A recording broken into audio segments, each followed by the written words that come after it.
In this video, I'm going to show you how to download datasets from Kaggle. If you find this video helpful, please consider to like this video and subscribe to my channel.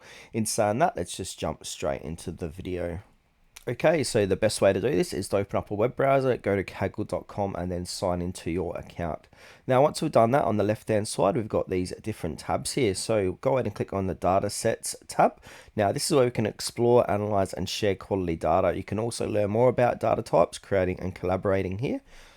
Now, basically from here, we can do a search for particular data sets. We can use filters as well. So your file size, you got your file types, licenses, usability rating, etc.